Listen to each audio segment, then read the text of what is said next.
Bienvenue dans Dernière Minute à la une de ce programme. La résolution des conflits en Afrique par les Africains, est-ce possible?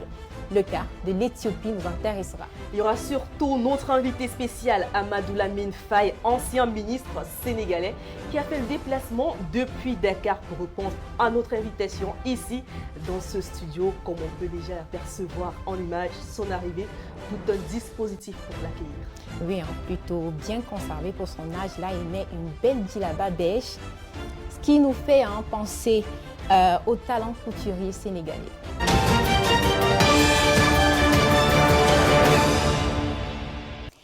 Sadio Mané, forfait pour la Coupe du Monde de football 2022.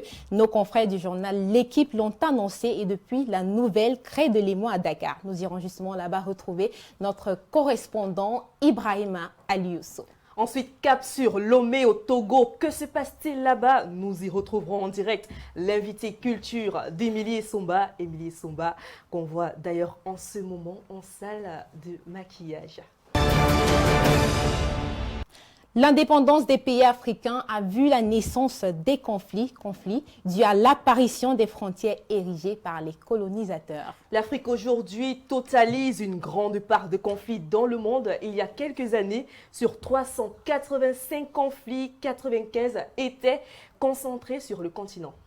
Et pour en parler avec nous sur ce plateau, Amadou Lamine Faye, citoyen d'honneur de Salvador de Bahia au Brésil, ancien ministre sénégalais, également conseiller chargé de la diaspora africaine sous le magistère d'Abdoulaye Wade. Il faut rappeler que la dernière fois, vous étiez au bout du fil et aujourd'hui, vous êtes présent dans nos locaux. Alors, on s'intéresse à la résolution des conflits en Afrique par les Africains. Qu'est-ce qui pourrait expliquer cette multiplicité des conflits en Afrique? L'Afrique est un enjeu géopolitique international et que tout ce qui se passe est le fait d'interférences de puissances étrangères, mais ce n'est pas visible et ce n'est pas facile à décrypter. Mais il faut savoir que l'enjeu est là et que l'Afrique est courtisée. Il y a même un rapport secret, je ne dirais pas ça vient de quel pays, d'une assemblée nationale d'un pays, d'une puissance qui disait dans son rapport secret que l'avenir du monde c'est l'Afrique. Et que les dangers, dans leur étude prospective, les dangers auxquels ils vont faire face, c'est le panafricanisme et le nationalisme.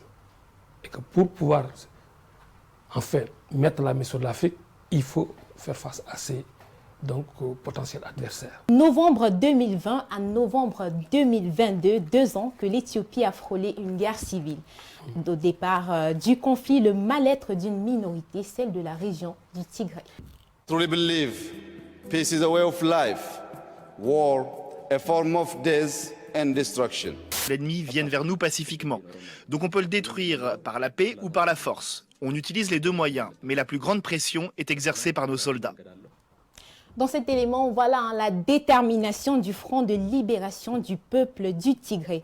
Alors, Colin Bekatal, qu'est-ce qui fâche exactement? Les combattants du Front, n'est-ce pas, pour la libération des peuples du Tigré sont exigeants de la grosse part. En raison de la nostalgie qu'ils ont des avantages dont ils jouissaient lorsque Meles Zenawi était Premier ministre. Aujourd'hui, c'est Abiy Ahmed qui est aux affaires et la politique qu'ils prônent n'est pas du tout à leur goût. Égalité de tout pour tous, voilà qui restreint les atouts des Tigréens qui sont aux abois. Les velléités de sécession des Tigréens sont aux antipodes du gouvernement d'Addis Abeba, qui lui ne veut pas perdre le Tigré, qui occupe une position stratégique, n'est-ce pas, sur la corne de l'Afrique. C'est donc ce qui a, depuis lors, entretenu ce conflit civil entre le pouvoir central et puis la partie dissidente, n'est-ce pas, de l'Éthiopie. Comment comprendre qu'un pays puisse se battre contre lui-même?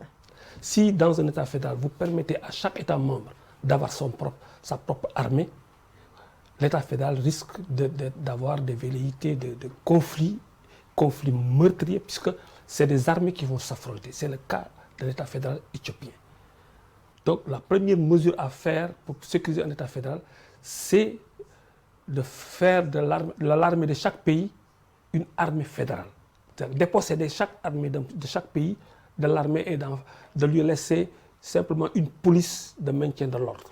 Ça n'a pas été le cas en Éthiopie. C'est pourquoi, par exemple, aux États-Unis, il n'y a qu'une armée fédérale, il n'y a aucun État membre de l'État des États-Unis qui a une armée.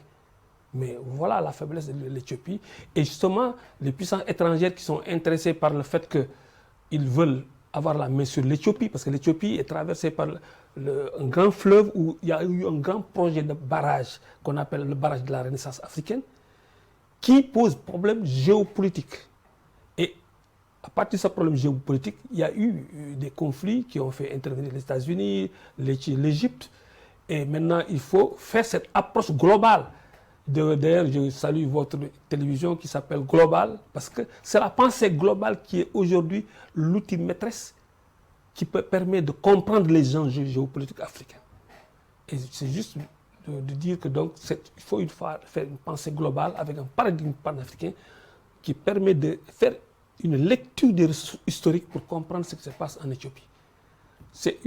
Mais vous regardez un peu ce qui s'est passé au Nigeria à l'époque du Biafra. C'est parce que l'État de Biafra avait une armée, qu'il y a eu une guerre civile. Mais Govon a pu battre cette armée et recréer une fédération basée sur une armée fédérale qui empêche maintenant toute possibilité de sécession.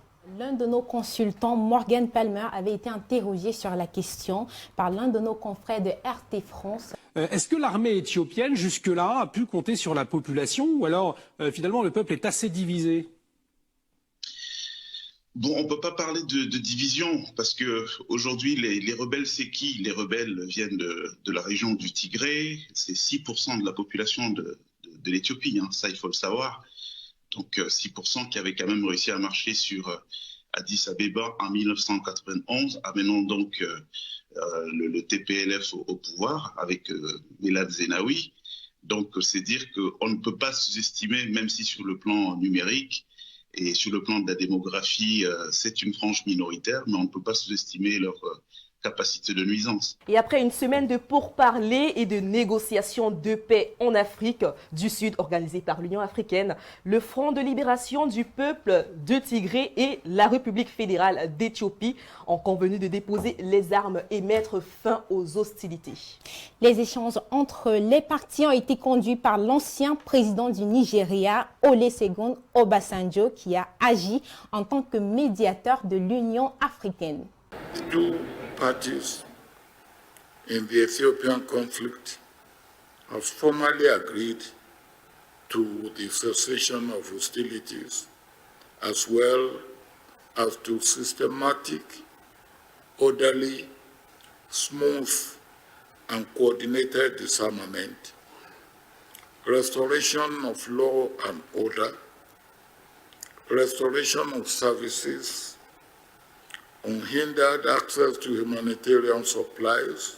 It is fundamental that we've reaffirmed our commitment to safeguarding the sovereignty and territorial integrity of Ethiopia and to upholding the Constitution of the Federal Democratic Republic of Ethiopia. Thus, Ethiopia has only one national defense force. We've also agreed on a detailed program of disarmament. It will come as a relief not only to the people of Tigray, but also to the entire Ethiopian population. Monsieur le ministre Amadou Lamine Faye, une lueur d'espoir cette fois-ci quand on sait que le premier accord entre les deux parties avait volé en éclats. Oui, mais déjà, moi je vois qu'il y a Obasanjo qui est parmi les émissaires et ça rassure parce que c'est un panafricaniste. Il est très, je l'ai vu plusieurs fois avec le président Abdoulaye Wade, notamment au monument de la Renaissance africaine, lors de l'inauguration. Il est très présent donc, dans tous les conflits africains pour préserver l'unité du continent. Pourquoi unité du continent? L'Afrique mise son espoir sur une unité politique qui a été lancée par les pères fondateurs du panafricanisme. L'unité politique seule permet à chaque pays africain d'avoir un destin de paix, un destin de développement. Et c'est pourquoi cet homme-là intervient, parce que c'est un panafricain, il connaît cet enjeu. Il est porteur de l'héritage du combat des pères fondateurs comme Abdoulaye Wade, et autres, qui veulent créer rapidement ce qu'on appelle les États-Unis d'Afrique. Et aujourd'hui, quand il y a ce genre de conflit, il intervient. Et c'est heureux de voir aussi le fils de Jomo Kenyatta, l'ancien président du Kenya. Son père était parmi les pères fondateurs du panafricanisme en Afrique. Voilà, donc je pense que on peut espérer qu'à l'issue de leur intervention, qu'il y aurait une paix durable. After the signing of the Pretoria peace deal ending hostilities between the Ethiopian federal government and the Tigrayan Liberation Front Party, opinions are divided on how long peace would last. Despite divided opinions, Annette Ifeti, editor-in-chief at Global Television, tells us how this peace deal means in its entirety. The Pretoria peace deal is a victory to Ethiopia. It is a victory to the African Union, and it is a victory to the African continent at large. There is no gain in war or conflict when years of development go down the drain. And to the African Union, I think it is a first step to make sure that peace returns to this part of the continent. And Ethiopia is a historic nation and a victory to the African continent. Every problem, there is a solution, and amongst ourselves, we can find that solution. Monsieur le ministre, parlant du rôle des grandes puissances dans le conflit du Tigré, quelle analyse faites-vous en tant que panafricain? D'abord, il y a eu cette grande Éthiopie qui était le seul pays africain qui n'a jamais été colonisé, qui avait donc une posture historique de phare et de père fondateur de l'OUA. Il se trouve qu'après, il y a eu des interférences de puissances étrangères pour casser ce pays.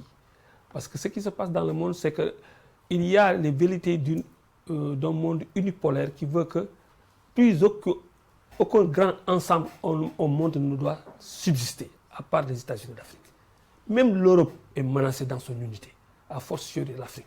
Mais il nous appartient, nous, en Afrique, de faire notre unité, de créer un État fédéral qui permette à l'Afrique de redevenir une puissance, parce qu'elle fut une puissance à l'époque de nos ancêtres de l'Égypte et de l'époque égypto-nubienne. Nous étions la première puissance au monde, ça les gens semblent l'ignorer. C'est parce que notre histoire n'est pas dans notre mémoire qu'une telle réalité est oubliée. Maintenant, si on a l'unité, on devient une puissance. Il suffit simplement de donner deux types d'exemples. Si vous faites l'unité de 150 États, un État fédéral, vous prenez d'un coup l'ensemble des budgets des armées de chaque pays et leur effectif militaire et leur matériel militaire. Si vous prenez la moyenne de 100 000 effectifs par État multiplié par 54, vous avez un minimum de 5 millions d'infanterie. L'Afrique doit devenir la première puissance militaire. Vous dépossédez à chaque État son budget de ministère des Affaires étrangères, vous le versez dans la caisse commune, n'est-ce pas, de l'État fédéral. Vous avez le cumul du budget de ces ambassades. Vous pouvez financer tous les projets continentaux. Tous les projets continentaux. D'un coup, vous maîtrisez votre espace aérien. Et vous savez comment l'Afrique est tellement grande, tout pays qui doit traverser notre espace aérien va payer de redevance. Et nous allons avoir le contrôle de notre espace aérien et faire en sorte que toutes les compagnies aériennes africaines vont être compétitifs et être rentables. Voilà l'enjeu de l'unité. On fait une unité, on a les moyens, si on y ajoute les ressources humaines, les ressources intellectuelles, les ressources minières, tout cela combiné avec ce que je viens de vous dire, mais immanquablement, d'un coup, l'Afrique devient, dans une moyenne dans une durée de 2 à 3 ans, une puissance économique qui va dépasser les anciens pays colonisateurs. La France, nous allons la dépenser, l'Angleterre, peut-être nous serons légaux des États-Unis, de la Russie, au tout point de vue militaire, sauf l'armement économique, mais d'un coup, on va être au niveau de toutes les grandes puissances. Voilà donc ce que je voulais dire en tant que panafricaniste et qui permet d'avoir une idée très claire de ce qu'il faut faire pour éviter ces conflits à l'État fédéral. Et justement, à votre suite, il faut dire que l'atmosphère tendue entre les pays du continent préoccupe aussi l'Union africaine. D'ailleurs, l'institution en appelle aussi à la paix. La situation sécuritaire du continent appelle désormais une vraie nouvelle approche qui devrait questionner notre architecture de paix et de sécurité. Je me pose de sérieuses questions sur l'avenir de notre projet phare de faire taire les armes à échéance fixée. Les antagonismes dispersent nos efforts et nous retardent sur le chemin du développement. Faire taire les armes sur le continent demeure un impératif vital. Mais il nous faut réellement passer de la parole à l'acte. La résolution des conflits en Afrique nécessite que les Africains eux-mêmes donnent le cap en favorisant la conciliation avec les parties prenantes locales. Jackson Jock, journaliste à Global Télévision, revient sur quelques conflits résolus par les Africains. Il y a également eu plusieurs conflits, notamment le conflit algéro-marocain. Et on se souvient justement avec la signature de cet accord de cessez-le-feu entre, d'une part, l'armée marocaine et d'autre part, l'armée algérienne. Et vous allez vous rendre compte qu'à chaque fois que les modalités du droit selon les Africains entrent en compétition avec les termes de référence du droit dit international, ce dernier est battu sur le terrain de la résolution des conflits partout en Afrique. Il faut le dire, d'autres conflits sont également en cours de résolution. Prenons par exemple le cas du conflit de la République démocratique du Congo et du Rwanda. Les présidents Paul Kagame et Félix Tshisekedi se sont rencontrés en Angola afin de trouver des voies et moyens pour cesser le feu.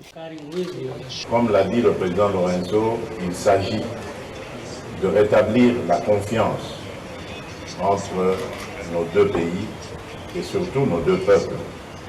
Et c'est pourquoi je m'étais dit, je ferai tout ce qui est en mon pouvoir pour faire avancer la situation, sortir mes compatriotes de cet enfer qui dure déjà depuis une vingtaine d'années. Pendant ce temps, le torchon brûle aussi entre le Maroc et l'Algérie. Au sujet du statut du Sahara occidental, la tension est montée côté algérien, si l'on s'en tient à ces propos du président Abdelmadjid Tebboune. اليوم كاع الجهاز نتاع لا بروباغندا تاع ولي فيك نيوز نتاعهم هذه من الصباح العشيه وزاد دعمتهم اسرائيل اكثر واكثر. De son côté, le Maroc joue la carte de l'apaisement. Le roi Mohamed VI a tendu la main plusieurs fois à son voisin, tout en fustigeant ce qui envenime les relations entre les deux pays. Je souligne une fois de plus que les frontières qui séparent le peuple marocain et le peuple algérien frère ne seront jamais des barrières empêchant leur interaction et leur entente. Les allégations selon lesquelles les Marocains insultent l'Algérie et les Algériens sont l'œuvre d'individus irresponsables qui se donnent beaucoup de mal pour semer la discorde entre les deux peuples frères. Pour la première fois depuis la rupture des relations diplomatiques entre le Maroc et l'Algérie, le ministre marocain des Relations étrangères, Nasser Bourita, s'est rendu à Alger la semaine dernière. Comme vous le voyez en image, il a pris part au 31e sommet de la Ligue arabe, un geste qui pourrait susciter un espoir de réconciliation entre les deux pays.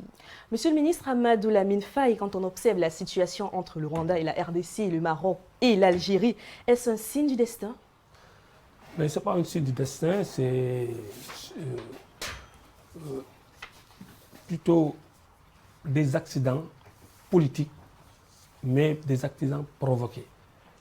Entre le Maroc et l'Algérie, il y a eu la question du Sahara espagnol, n'est-ce pas, sur lequel vraiment la tension entre ces deux pays s'est jouée fortement. Le Maroc a annexé, après la décolonisation du Sahara, le Sahara espagnol, ce qui n'a pas été donc bien vu par l'Algérie et même par l'Afrique, parce qu'on n'avait pas reconnu cette mainmise du Maroc sur ce territoire. C'est de là que découle vraiment tout ce conflit entre le Maroc et l'Algérie. Pour le Rwanda et n'est-ce pas, la RDC, vous savez, le Rwanda aussi presque les deux pays soutiennent leur rébellion réciproque. Il y a eu au passage cette malheureuse affaire du génocide rwandais qui a fait qu'il y a eu des migrations et des déplacements de population entre les deux frontières. Et entre les deux frontières, tout ça découle d'une colonisation qui a divisé mis des frontières qui ne correspondaient pas à des regroupements ethniques. Vous avez chez nous, par exemple, le Sénégal, il y a la Gambie qui parle anglais. Nous, le Sénégal, nous parlons français. Mais c'est les mêmes peuples. De part et d'autre, on parle wolof. C'est les mêmes familles. Mais il y a une frontière entre les deux. Il suffit qu'une puissance étrangère crée des problèmes, incite un pays contre l'autre pour qu'il y ait une guerre sur des questions de frontières ou des questions d'intérêt de pays. Parce que l'Africain, dans sa forte histoire, est par nature pacifique. Nkrumah l'a dit dans son livre « S'unir ou périr en Afrique ». Il disait « Unis nous sommes forts, divisés nous sommes faibles, unis l'Afrique peut devenir une puissance ». Parce que nous avons en héritage une sagesse ancestrale, un respect inné pour la vie humaine. Et pourtant, on s'entretue en Afrique. Aujourd'hui, on s'entretue. Mais hier, Ibn Battuta, quand il venait en Afrique, il avait rendu compte pour dire que les Africains sont les pays les plus pacifiques, les plus respectueux de la vie humaine. Quand quelqu'un meurt là-bas, un étranger, on garde ses biens, c'est sacré. Parce que nous étions sortis d'un moule civilisation matriarcale où c'est la femme qui était au cœur du système social et de l'organisation.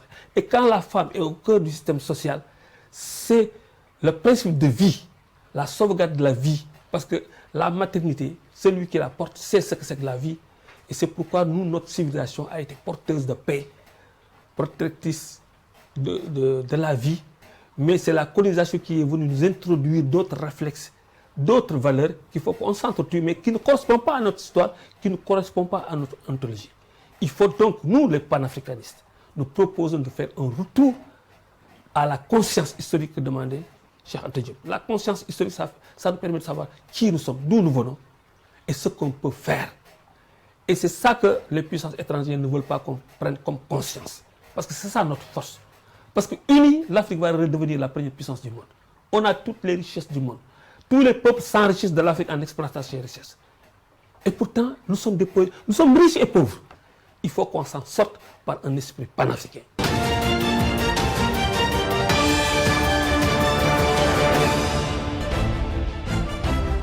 Bienvenue dans la deuxième partie de Dernière Minute. Nous sommes toujours avec notre invité spécial venu tout droit de Dakar au Sénégal, Amadou Lamine Faye, ancien ministre sénégalais.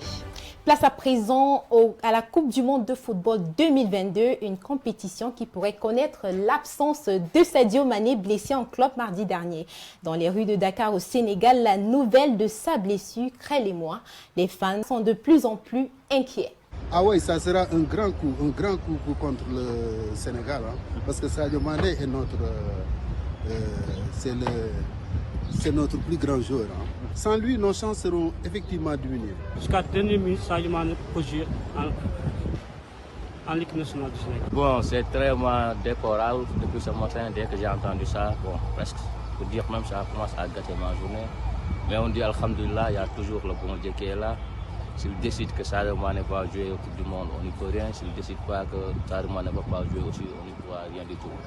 De toute façon, moi, comme Sénégalais, comme tout le monde, je souhaite que sa santé soit rétablie au plus rapidement possible afin qu'il puisse jouer avec l'équipe nationale.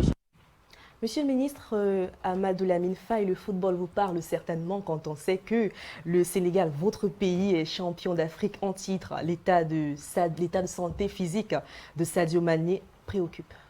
Ah oui, c'est préoccupant parce que moi, quand je suis venu hier à 3h du matin ici, je suis arrivé ici à 3h du matin, en quittant le Sénégal, je n'avais pas cette information. Certainement, c'est venu dans la nuit, pendant que j'étais dans le vol. Mais si c'est vrai, il y a de quoi s'inquiéter parce que Sadio Mané est le pilier principal de l'équipe du Sénégal. Il a un rôle central en ce sens qu'il rassure et qu'il donne le moral à cette équipe. Alors, s'il est blessé et qu'il s'absente, vous voyez ce que ça peut faire dans l'équilibre du jeu. Peut-être que ça pourrait donner une motivation supplémentaire extrême, mais le rôle stratégique qu'il joue, il est irremplaçable. C'est notre étau. Exactement. C'est notre étau national.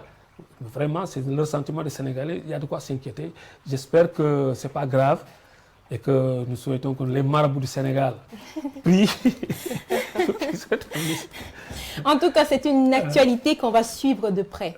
Prévue au Qatar du 20 novembre au 18 décembre prochain, la Coupe du Monde 2022 va connaître la participation de 5 pays africains.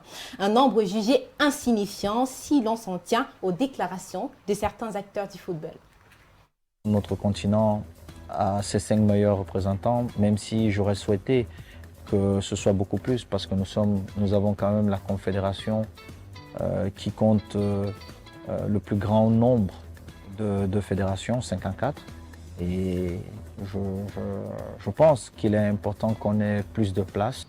Et on laisse chaque fois 3, 4 nations, 5 nations qui sont prêtes pour faire le bonheur du football mondial. Et ça me fait mal. Donc j'espère qu'un jour on changera ça. Je dénigre pas les autres continents, je suis moi-même français européen, mais on tue le football africain. On le tue parce qu'il n'y a pas assez. Il y a 32 équipes. Il y a X poules. C'est pas normal que dans chaque poule, il n'y ait pas un pays du continent africain. Sur les 32 équipes attendues à l'édition 2022, l'Afrique compte seulement 5 représentants, alors que l'Asie en a 6. L'Europe, quant à elle, compte 13 ambassadeurs. 4 viennent d'Amérique du Nord et centrale et 4 d'Amérique du Sud. Alors, monsieur le ministre, comment entrevoyez-vous la participation des équipes africaines à cette grande compétition de football? D'abord, elle est très faible, vu le talent que les Africains montrent dans toutes les compétitions et dans tous les terrains de jeu. Vous allez dans n'importe quel pays occidental, en Europe, partout, les Africains font partie des meilleurs. Même si on est discriminé pour les ballons d'or et tout cela, Eto'o, il aurait été un blanc, il aurait eu plus de ballons d'or que Messi, je suis sûr. Mais vous savez comment ça se fait, quoi. Les journalistes, il y a un peu l'influence partisane, quoi. Nous le déplorons, mais la participation africaine 5, c'est très faible. Mais avec ces 5-là, on peut gagner la Coupe cette fois-ci. Et je suis sûr que si Sadio Mané est bien rétabli, nous, en 2000, on avait battu à la première édition, la première équipe mondiale, la France qui avait gagné la Coupe du Monde. On l'avait battu. Et il y avait les meilleures équipes, les Zidane, les Thierry Henry, leur meilleure équipe de leur histoire. Et on les avait battus. Le Cameroun l'avait fait contre l'Argentine aussi, vous vous souvenez? La première équipe du monde à l'époque, c'était l'Argentine. Le Cameroun l'avait battu avec les Omambik. Vous comprenez? Donc l'Afrique a du talent. Il suffit simplement qu'on y croit et que les États aussi accompagnent ces équipes. Ils mettent les moyens. On peut battre, à partir de ce moment-là, on peut battre toutes les équipes du monde. Et c'est un fait inédit pour la première fois. Les 5 pays africains qui y prendront part seront conduits par des entraîneurs locaux sur le banc de touche des Lions de l'Atlas du Maroc, par exemple. On retrouve Walid Rekragui au Sénégal dans la tanière des Lions de la Teranga. Ce sera Aliou Cissé. Alors, tandis que Otto Addo va conduire les Black Stars du Ghana, de son côté, Djalel Ladri sera sur le banc de touche des Aigles de Carthage de la Tunisie. Rigobert Song chez les Lions indomptables du Cameroun. Et puisqu'on parle du Cameroun, restons-y pour évoquer l'un des aspects non négligeables, à savoir l'acquisition des équipements sportifs. Reste que la question des prix de vente des maillots du Cameroun divise des fans de cette équipe. Est-ce que vous avez déjà le nouveau maillot des Lions indomptables du Cameroun? Mon frère, pas encore. Mais pourquoi vous n'avez pas encore ce maillot? Mon frère, un maillot à 45 000. Je veux prendre l'argent pour acheter ce maillot à 45 000. Le maillot est trop cher. Hein, j'ai un salaire peut-être de 50 000, de 50 francs moi. Je veux sortir 45 000 pour aller acheter un maillot. Vraiment, c'est trop cher. Négatif, ce n'est pas le nouveau maillot. Pourquoi vous n'avez pas encore le nouveau maillot alors qu'on vous voit aborer une belle tenue de Lions? Justement, parce qu'ils ont dit que le Camerounais moyen doit avoir un maillot. Mais au Cameroun, on sait que le Cameroun, il n'y a même pas de Camerounais moyen. Soit tu es pauvre et très pauvre, soit tu es riche et très riche. Les prix qui sont homologués ne sont pas au niveau du Camerounais moyen. Pour le moment, le prix est cher. Oui, ça fait que ce n'est pas vraiment à la portée de tout le monde. Est-ce que vous avez déjà le nouveau maillot des Lions indomptables du Cameroun? Pas encore, monsieur. Pourquoi?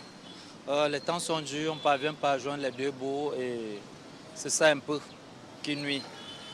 Et on a les difficultés vraiment, même déjà à la maison. Si les prix baissent surtout, disons l'ensemble, même à 8 000, 7 000 francs, ça peut bien nous arranger. Il faut débourser 39 900 francs CFA, environ 62 € pour un maillot, sachant qu'au Cameroun, le salaire minimum est de 36 270 francs, moins de 56 €. Au Sénégal, la situation est presque similaire. Le maillot des Lions de la Teranga est vendu à 45 000 francs CFA, soit 69 €. Ibrahima Aliosso, vous qui êtes devant le siège de la Fédération sénégalaise de football, qu'en est-il réellement? Comme vous le voyez donc derrière moi, nous sommes ici à la Fédération sénégalaise de football. Le constat est général, le constat est le même. Tous les Sénégalais déplorent aujourd'hui la cherté des prix du maillot du Sénégal à quelques jours seulement du début de la Coupe du monde de football où va participer bien sûr l'équipe championne d'Afrique. Mais vendre des maillots du Sénégal à 45 000 francs l'unité, c'est tout simplement favoriser la contrefaçon qui est en train d'être traquée dans les rues de Dakar selon plusieurs Sénégalais qui sont contactés.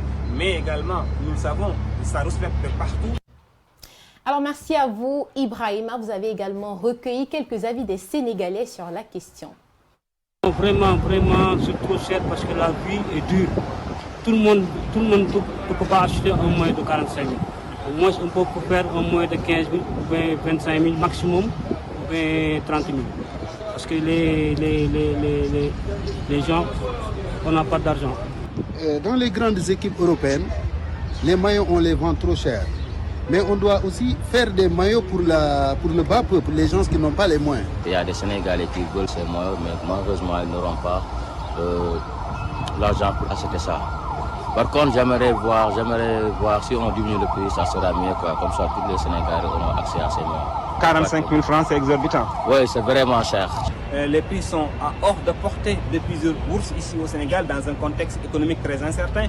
Fixer donc les prix des maillots à 45 000 francs l'unité, c'est tout simplement favoriser la contrefaçon. La contrefaçon également, on en parle puisque plusieurs maillots sont saisis dans les rives de Dakar par la Fédération sénégalaise de football en compagnie donc des forces de l'ordre pour ne pas quand même boucher le marché ou bien pour ne pas quand même promouvoir donc des produits qui ne sont pas de qualité, mais également certains Sénégalais proposeraient à ce que les maillots, sinon la Fédération, mettent en vente deux qualités de maillots différents avec des prix très différents donc pour que chaque bourse puisse trouver son compte. Amadou Lamine Faye, vous qui avez été dans le cercle de décision au Sénégal, un maillot à 45 000 francs CFA, n'est-ce pas cher payé?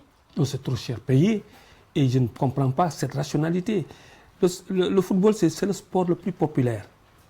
Et vous rendez inaccessible au peuple, n'est-ce pas, un maillot qui est un symbole, n'est-ce pas, de fierté pour les amateurs. Et puis, il n'y a pas de rationalité économique, parce que quand vous le mettez aussi cher là, mais c'est un petit nombre qui va acheter, alors que si vous abaissez le prix populaire, ça va être accessible. Il y a l'effet d'économie d'échelle, mais l'effet multiplicateur. Vous allez avoir énormément, des millions d'achats. Mais à ce prix-là, d'abord, vous excluez le peuple. C'est un sport populaire, surtout pour des jeunes. Et les jeunes n'auront pas les moyens de se l'acheter. Même ceux qui ont les moyens, ils préféreront quand même mettre ça dans la marmite que de prendre 45 000 francs. À 10 000 francs, ce serait raisonnable. L'État n'a qu'à le subventionner. Et là, l'État va rattraper. 10 000 francs, vous verrez, tous les jeunes du Sénégal vont l'acheter et la contrefaçon va être annulée. Mais à 45 000 francs, vous voyez, la marge, c'est un moyen de corruption et de contrefaçon. C'est une porte d'entrée pour la corruption et la contrefaçon. Alune a parfaitement raison. La chronique culture avec Émilie et Somba. Welcome. Thank you very much, Mariam Fediou. Et oui, je vous amène au Togo pour cette chronique culturelle où on va retrouver Célestin Akbalin. C'est un acteur culturel bien établi sur la scène togolaise et parallèlement manager de plusieurs artistes. Bonjour Célestin Akbalin, merci de nous rejoindre. Vous êtes en direct avec nous depuis le Togo. Merci Émilie, bonjour à toutes les téléspectatrices et téléspectateurs de Global TV. Allez, avec vous, on va évoquer le dynamisme qu'on peut observer dans la culture, dans la production culturelle au Togo. On va s'intéresser à l'aspect musical en particulier. Une fois que je l'ai dit, j'ai envie de savoir qu'est-ce qui explique tout ce foisonnement d'artistes-là dans un pays qui n'est pas réputé être une place forte de l'industrie musicale en Afrique. Oui, Émilie, moi je suis tout à fait d'accord avec vous. Mais avant ce foisonnement des artistes que vous voyez actuellement, il y a eu Bella Bello, Jimmy Hope, King Messon, qui est toujours là, présent, qui tiennent la scène musicale togolaise. Et ce sont ces devanciers qui ont donné ce déclic à cette génération que vous voyez aujourd'hui. Mais ce foisonnement que vous voyez, et d'où le constat est palpable, vient tout simplement d'une jeune génération de promoteurs d'artistes togolais qui étaient en même temps des journalistes culturels, des animateurs sur des stations radio, des chaînes de télévision qui se sont dit voilà, on va lancer ces jeunes. Et ça a commencé avec une radio dont aujourd'hui je jette des fleurs, Radio Zéphyr, qui a organisé, qui a créé voilà, un festival, les Togo Hip Hop Awards. Ça a commencé comme ça dans les années 2000, 2002, 2003 si je ne me trompe pas. Et voilà, ça a commencé comme ça. La mayonnaise a pris tout simplement. C'est ce que nous voyons aujourd'hui. Nous avons cette génération qui donne du tonus, qui chante. Et voilà, il y a ça. D'accord, résultat assez palpable. Hein. Pour bien illustrer ma première préoccupation, on va prendre en image un petit florilège d'artistes aujourd'hui qui font bouger les dance floors du côté du Togo. Allez, on regarde. La maladie d'amour est comme ça. Tu es très content et tu souris cela.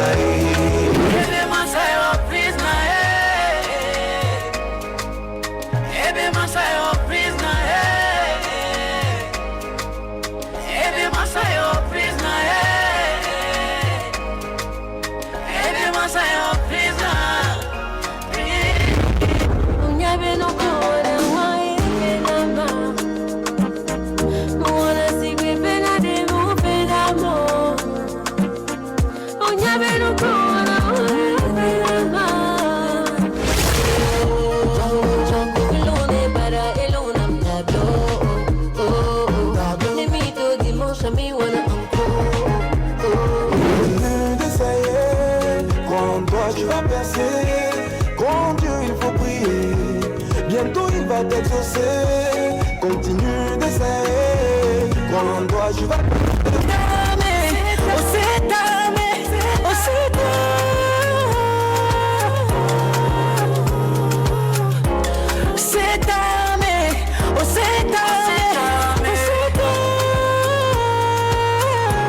Alors on a Catal, on a Centrinos Raphaël, on a Senza. Qu'est-ce qui nous vaut de telles productions maximales avec la qualité qui va avec dans un pays où il n'y aurait pas de maison de disques? Arrêtez-moi si je me trompe. Hein. Et voilà, vous l'avez bien dit, il n'y a pas de maison de disques au Togo. Et il y avait eu Mbolo qui avait essayé dans les années 80, dans les années 90. Voilà, on peut parler un peu de Mbolo Musique qui était là pour la vente des CD, des cassettes, qui produisait également des artistes, qui avait des contrats avec d'autres maisons de disques en Côte d'Ivoire, au Congo et tout.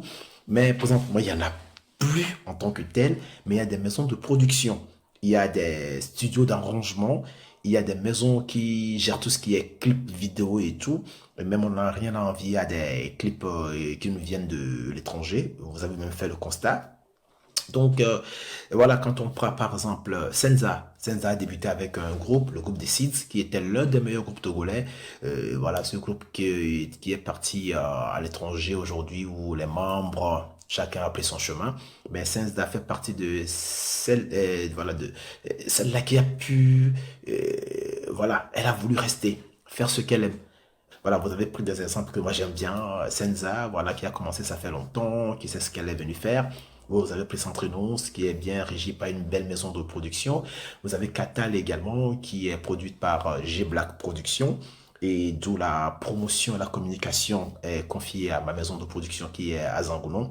Ouais, et puis on va parler de politique publique culturelle. Est-ce qu'on peut dire aujourd'hui au Togo qu'il y a une vraie prise de conscience au niveau gouvernemental pour encourager la culture? Ce que je peux vous dire, voilà, le gouvernement est en train de faire des efforts aujourd'hui. Nous avons un fonds national dédié à la culture togolaise, donc ça c'est déjà très fort.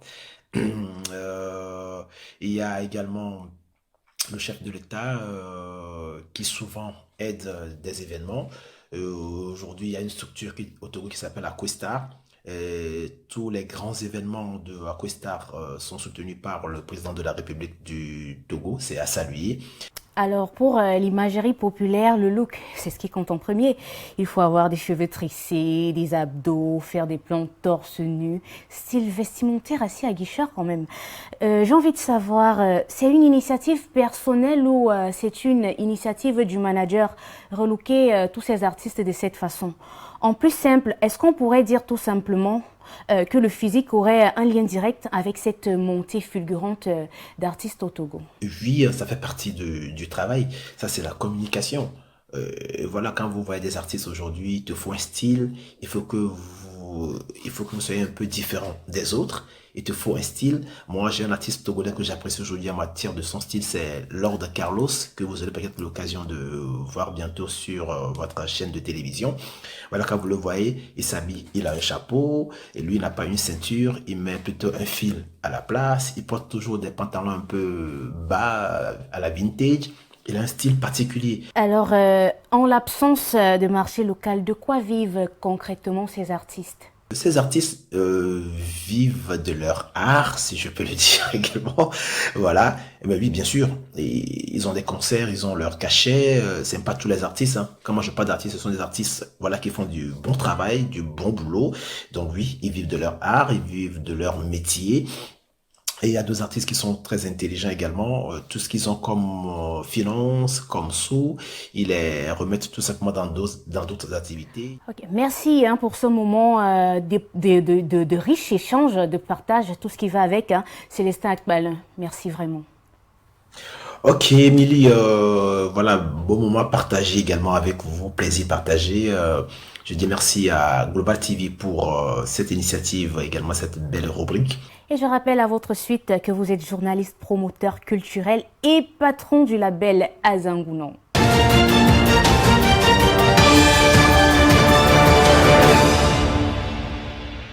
Merci à vous, Émilie et Somba. Merci à vous également, Amadou Lamine Faye. Je rappelle que vous êtes ancien ministre sénégalais, citoyen d'honneur de la ville de Salvador de Bahia au Brésil.